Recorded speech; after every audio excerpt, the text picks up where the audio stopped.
everybody. For some moment I figured I was in a dance show, and I can dance, but never mind. I've got a question for you. Why is it so many people have a shitty job? Or maybe I should ask, do you have a shitty job? Now, I won't ask for a raise of hands, because I guess you all have fine jobs, you're a TEDx audience, I get that. But listen carefully to some friends of yours in a bar when you're discussing work. Are they typically happy? Or do they tell stories like, well, the energy is really being sucked out of me at work. I hate it because of my boss, my co-workers, whatever. Why is that? Why can't a job just be like fun? And why do you want to listen to me? That's also a good question, maybe. Let me get some street credibility to you guys. My name is Wolter Smit, and I'm Dutch, as you might hear. I'm from Delft. I'm a physicist by study. I can program. And I started my own company, a software company. And I did pretty well. It took some 20 years, but I have some 550 employees now in 9 countries. So we did something right. And I never imagined that we could get there. But the most amazing story is we, at some point, applied for a best employer kind of survey. If it's cool, we want to see how you set yourself apart. So people had to fill in questionnaires, and then we were being called by the professor who did this survey. She was a professor in organizational psychology. She wanted to visit us. Well, fine, by all means do. Then it turned out that we were very high up in that ranking, especially on employee satisfaction. It was so high that she thought that we had a North Korean style of filling in that survey, basically. She just wanted to check whether we were not fraudsters. We weren't. Then she invited me to one of her lectures at the university. Okay, it's cool. That's a novelty for me. I want to do this. So she gave a lecture to an audience, 200-300 students or so, and then I had to come up, and she introduced me as follows. Dear class, I've got a confession to make. I've fallen in love. It's a bit weird for a woman of my age, but I've fallen in love with a company. And I figured, are you talking to my company? It's kind of weird, isn't it? Another data point. At one point in time, we got an email from a client of ours, a fairly large corporate, and basically asked, can we please have a chat with someone in management or HR or an MD or something? Yeah, why you want that? Well, we noticed that you're a nice company. How's that? I had a chat with her, and she's basically said, well, I've worked in this industry for quite some years, and I've worked with a lot of vendors, but every single employee of yours is so nice and so helpful. And they don't, well, piss each other off, you know. Oh, no, that's not my fault, it was my colleague. Every single one. How do you do that? Turned out that she was in the midst of a cultural reorganization kind of program, and she wanted to get some inspiration there. So apparently, what we have and what we do gets noticed by people. That's why you want to listen to me. Now, what is this all about? I wondered for myself as well, to be honest. What is it that makes this company, apparently, that people like to work there? Now, this professor helped me out a bit, and she hinted at a theory. It's an old theory. It's by Douglas McGregor. If you've got internet, look it up.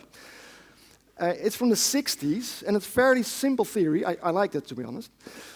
It says there's 2 kinds of persons, X-type, Y-type.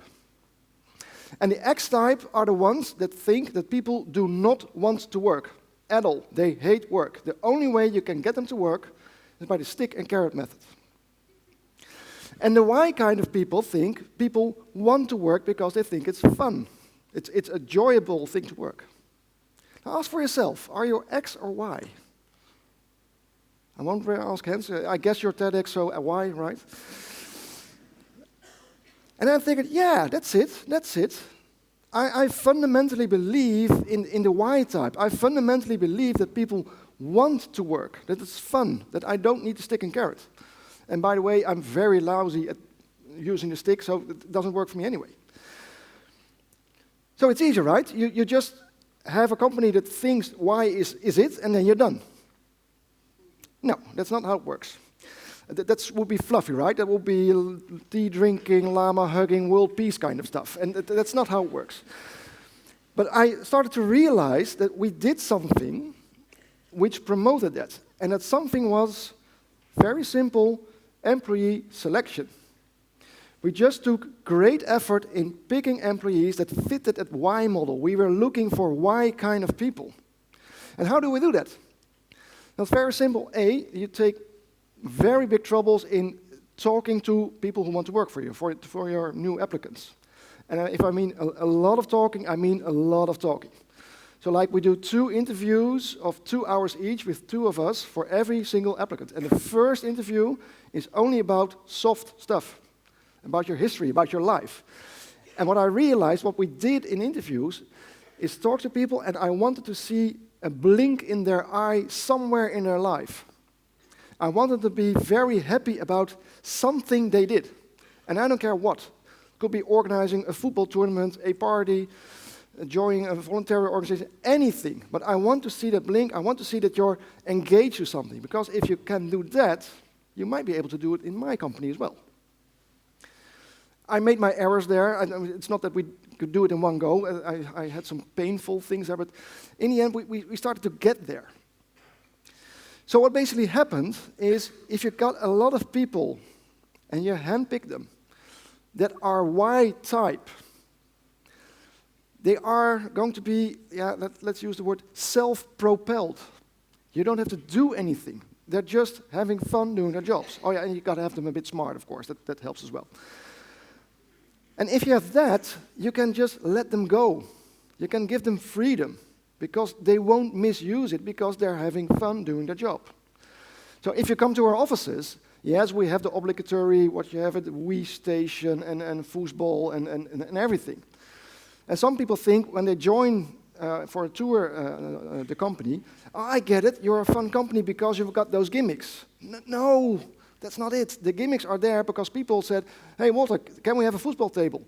Why? Because it's fun. Okay.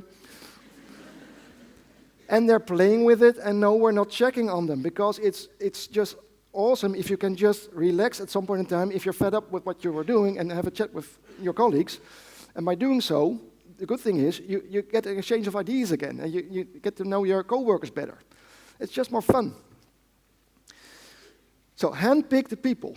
Find why kind of people and create an environment, a secure environment, where people can just try things out. And if you make a mistake, it's not bad, because, hey, you're trying to get somewhere. Now, it's not a hard and fast rule, right? I asked the question, are you X or Y? And you wanted for yourself, you probably said Y, I guess, but are you 100% Y? It's a gray world out there, right? So people will have a mix of the both. Some will be more Y, some will be more X. And this is where the second secret ingredient comes in. You gotta have people leading the bunch, managers, that are aware of this. That are aware some people are more Y and some people are more X. And sometimes people will have X behavior, and you gotta act on it. If you're screwing other people, do something about it as a team lead, because you're screwing up for the whole of the company, for the whole group. That's bad. Just address it. Or, and it's also very important and very difficult, if people are in their job, as a team lead, you have to watch them and try to figure out, are they enjoying themselves? Can I see them laughing now and then? Are they energetic, or aren't they? And if so, why? It's probably not because they hate work, it's because the work they're doing doesn't fit what they want to do now. They have grown, or they wanted to go another direction. So what do you do as a team lead then? Ask them, just in a personal conversation, hey, I've been looking at you. I think you're not having fun anymore. Why is it? Yeah. Good you noticed. No, I'm feeling bad about this because I like to go that way. Fine, let's talk about it. And again, you need a secure environment for a person to be able to say to his team lead, no, I'm not having fun here. if both parties feel and accept that we're both trying to get someone in a place where they can be energetic, it's better for everyone. And luckily, my company has grown over time, so it's way easier to try to get a person to another place in the company where this person can get more energy out of the work they're doing, and maybe we can't, and that's sad, but not a big problem, right? Well, there's other companies in the world that are also cool and well, and you can go there as well, but don't stay with your company if you're not having fun. It's a long life you have to live, basically. So what should you take away with this? If you're an employer, or think about starting your own organization, or maybe you work in a voluntary organization in kind of managerial role, make a decision for yourself. Do I want to be an X type of organization or a Y type? Do I want to use the stick and carrot? Or do I want to have the self-propelled people? If you do, well, pick them. Make an effort in hand-picking the people that fit the Y model. And then give them freedom, and you'll see cool things will happen. And the good thing for me as well, I can lie in a hammock, right? Because most people just do the work. If you're not, if you're an employee, that's also fine. Ask yourself, am I an X or Y person? So what kind of company do I want to work for? But more importantly, am I having fun in my job? And if not, please do something about it. It's your life. You'll make a better world for everybody if you just try to find that job that really suits what you want to do. And here's the hard part, that job that really does something that you like might pay you less. Because, well, it's what you like, not what you get a lot of money from. But maybe that's the better choice to make. Because you don't want to spend your life doing a shitty job. Thank you very much.